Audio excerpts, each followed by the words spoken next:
Another day, another basketball stories na naman ang pagkikwentuhan natin. At ngayon nga ay ang pag-uusapan natin ang balitang trade ni LeBron James sa Miami Heat at ang balitang latest update sa trade ni Jonathan Kuminga. Kalat na nga po ngayon sa social media ang balita na posibilidad na pag-alis na ni LeBron James sa Los Angeles Lakers matapos ang hindi magagandang ginawa ng kanilang front office sa kanya. Dalawang klaseng malaking move nga daw po ang hindi pinaalam sa kanya ng mismong Lakers. At dahil nga dyan ay sirang-sira na nga ang relasyon ni LeBron James sa kanilang front office at sigurado nga na aalis na ito sa team sa lalong madaling panahon. Kaya hindi na nga nakapagtataka bakit sunod-sunod ang pagsilabasa ng mga trade rumors patungkol kay LeBron James sa social media. At isa nga sa mga trade na ikinagusto dito ng mga fans ng Lakers ay ang posibleng pagbalik nito sa kanyang dating team na Miami Heat sa pamamagitan ng isang blockbuster trade.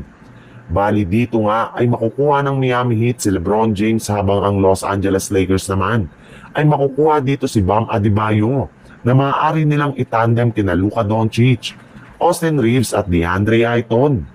Sa ibang balita naman, makalipas nga ang ilang araw na pananahimik ng Golden State Warriors sa kalagayan ni Jonathan Kuminga ngayong off-season, ay mismo ang kanilang general manager na si Mike Dunleavy ang nagsabi na balak pa rin nga daw na itong panatilihin sa kanilang lineup ngayong off-season.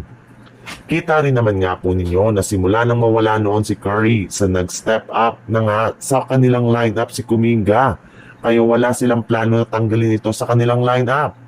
Ngunit kahit gaano nga kagusto ng team na mapabalik ito sa kanilang roster, ay nagkakaroon pa rin nga sila dito ng napakalaking problema since hindi nga nila afford ang hinihinging bagong kontrata ni Jonathan Kuminga na aabuti ng $30 million. Yes, ayaw pa rin nga po ng kampo ni JK na paliitin ang kanyang kontrata at bigyan ng discount ang GSW. Kaya no choice nga ang Warriors kundi i-trade na lang ito ngayong off-season. Ang kaso lang, hindi rin naman ito magawa-gawa bunsod ng napakalaking hinihinging kapalit ng Warriors na hindi rin naman kaya ng ibang mga kupunan. Kaya dahil nga sa pangyayaring ito ay nakatenga pa nga hanggang ngayon ang kalagayan at ang trade ni Jonathan Kuminga at isa pa rin siyang restricted free agent.